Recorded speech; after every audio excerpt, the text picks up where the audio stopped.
Hi friends, welcome to మీ advocate Ravindranath. ఇటీవల cinema actresses అయినటువంటి మన కాజల్ అగర్వాల్ అలాగే భాటియా వీళ్ళిద్దరిని కూడా ఈడీ పిలిచి ఒక కేసులో కీలకమైనటువంటి పాత్రధారులుగా ఉన్నట్టుగా గడిచిన 2 రోజులుగా మనం కొన్ని న్యూస్లు చూస్తూ ఉన్నాం. అటు టెలిమీడియా కావచ్చు, లేకపోతే అదే న్యూస్ మీడియా కావచ్చు, పత్రికలు టోటల్గా ఏంటంటే వీళ్ళేదో అరెస్ట్ చేసేసారు, వీళ్ళేదో కాస్త చాలా వీళ్ళందులో కీలకమైనటువంటి పాత్రధారులుగా ఉన్నారని చెప్తూ న్యూస్ ఇటీవల కాలంలో చక్కర్లు కొడుతుంది, కంప్లీట్ గా మొత్తం వైరల్ గా తిరుగుతుంది. అసలు ఏమిటి కేసు సంబంధించిన డీటెయిల్స్ నేను మీతో చెప్పే ప్రయత్నం చేస్తాను.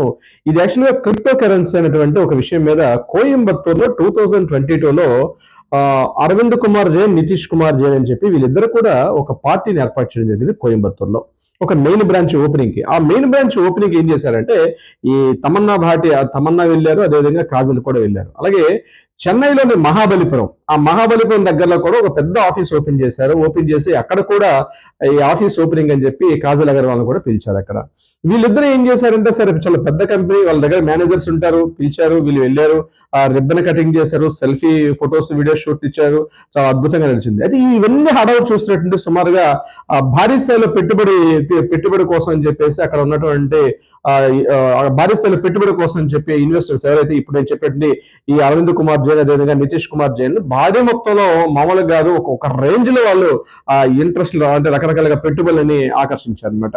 సో కొన్ని వేల మంది అందులో పెట్టుబడులు పెట్టారు. అంటే క్రిప్టో కరెన్సీలో మీరు జాయిన్ అవ్వండి అంటే ఇట్స్ ఒక సబ్జెక్ట్ నేను ఇంకోసారి వీడియోలు చెప్తాను, ఈ స్టాక్ మార్కెట్, ఈ క్రిప్టో కరెన్సీ ఎలా పనిచేస్తుందని. సో భారీ స్థాయిలో లాభాలు వస్తాయి, అరచేతిలో వైకుంఠం చూపించేసి చాలా అద్భుతాలు జరుగుతాయని చెప్పేసి మామూలుగా కాదు అంగరంగ వైభవంగా ఒక 100 కార్లని ఆ రోజు ఎవరైతే ఆ ఫస్ట్ టాప్ 100 ఉన్న వాళ్ళకి 100 కార్స్ రిలీజ్ చేశారు.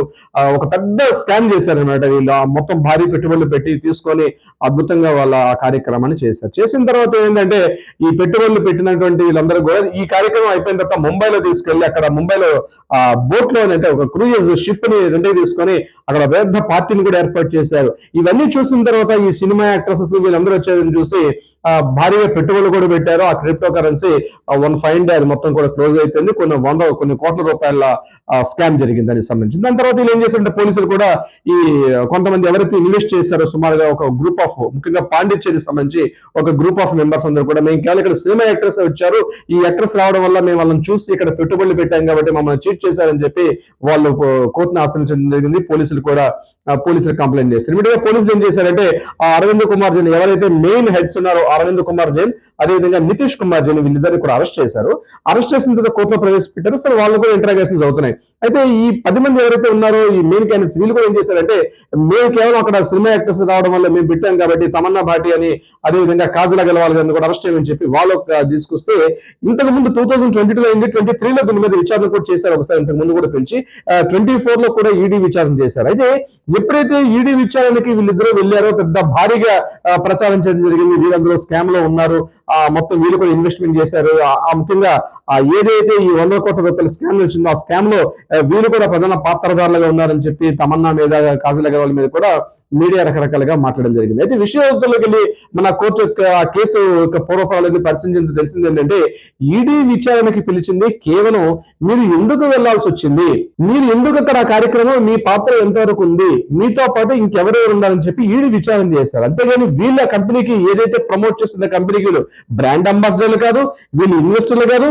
వీళ్ళు పార్ట్నర్స్ కాదు, వీళ్ళు షేర్ హోల్డర్స్ కాదు, ఏమీ కాదు. వీళ్ళు జస్ట్ ఏంటంటే ఓపెనింగ్ కి వెళ్ళారు, రిబ్బన్ కటింగ్ చేశారు, సెల్ఫీ ఫోటోలు తీసుకున్నారు, అక్కడ వేసినటువంటి వాళ్ళు ఇచ్చినటువంటి తమన్నాకు ఒక 25 lakhs ఇచ్చారు, కాజల్ అగర్వాల్ గారికి ఒక 16 లక్షలు ఇచ్చినట్టుగా తెలుస్తుంది.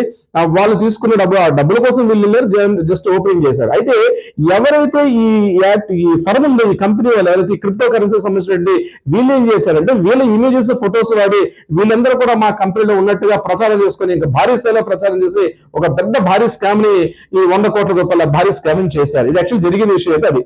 దాని మీద ఏంటంటే ఆ ఈడీ విచారణలో భాగంగా నిన్న వాళ్ళందరూ వెళ్ళి కోర్టు ముందు హాజరయ్యి అది ఈడీ విచారణలో భాగంగా ఎన్ఫోర్స్మెంట్ డిపార్ట్మెంట్ కి వెళ్ళి వీళ్ళు మాట్లాడడం జరిగింది. యాక్చువల్లీ జరిగిన విషయం ఇన్ఫర్మేషన్ అదనమాట. అయితే ఒక విధంగా జరిగింది మంచిగానే చెప్పొచ్చు. అంటే ఇటీవల కాలం ఏం చేశారంటే షాప్ ఓపెనింగ్ అని చెప్పి, ముఖ్యంగా ఈ ఇటువంటి బెట్టింగ్ యాప్స్ అని చెప్పి చాలా మంది సినీతారులు వెళ్తున్నారు, దాంట్లో కూడా వీళ్ళు పాత్రధారులు అయిపోతున్నారు. అంటే ఎంతవరకు కరెక్టా అంటే వీళ్ళు పార్టిసిపేట్ చేస్తేనే వీళ్ళు ఎట్లైనా జస్ట్ ఓపెనింగ్ కి వెళ్ళి ఫొటోస్ తీసుకున్నంత మాత్రం వీళ్ళు కూడా బాధ్యులు అవుతారన్నది కోర్టు విచారణలో is it right are wrong అనేది విచారణ తర్వాత సెక్షన్స్ అన్ని తెలియపరుస్తుంది. కోర్టు యొక్క తీర్పు వచ్చేదాకా మనం ఏమీ మాట్లాడలేం.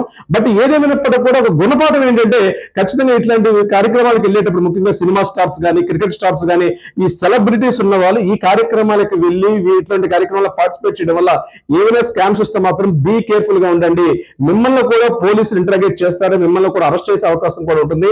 బట్ మీరు ఏ సంస్థలకైతే వెళ్ళి మీరు ఆ ఫొటోస్ కానీ లేకపోతే ఇతరత్ర ఏదైనా షూట్స్ వెళ్ళేటప్పుడు మాత్రం ఒకసారి ఏ ఫార్మేట్ ఉంటుందో మీ మేనేజర్లు డబ్బుల యొక్క ప్రలోభంలో పడిపోయి డబ్బులు వస్తున్నాయి కదా అని చెప్పి దీపం ఉండగానే ఇల్లు చక్క పెట్టుకోవాలని చెప్పి పొలవను పరిగెత్తుకుపోయి ఓపెనింగ్ చేయడం ఒకటే కాదు, మీరు ఎలక్ట్ గా లేకపోతే భారీ మూల్యం కూడా చెల్లించుకుంటారు. దానికి ఎగ్జాంపుల్ నేను తమన్నా గారు అండ్ కాజల్ గారు చేసినటువంటి ఇప్పుడు 2022 చేసినట్టు ఆ కార్యక్రమానికి ఇప్పుడు కూడా లీడర్ చుట్టూ కొత్త చుట్టూ పోలీసుల చుట్టూ తిరుగుతున్నారు. So be careful dear friends. నేను ప్రతి సినిమా స్టార్స్ కానీ క్రికెట్ స్టార్స్ కానీ సెలబ్రిటీస్ కానీ ఈ వీడియో ద్వారా చెప్పేది ఒకటే గుర్తుపెట్టుకోండి, మీరు వెళ్ళేటప్పుడు ఆ కంపెనీ యొక్క పుట్టుపూర్వోత్తరాలు విషయాలు పూర్తిగా తెలుసుకొని మీరు బ్రాండ్ అంబాసిడర్ గా పనిచేస్తేనే మంచిది, లేకపోతే మీరు కూడా చిక్కుల్లో పడతారు. Be careful.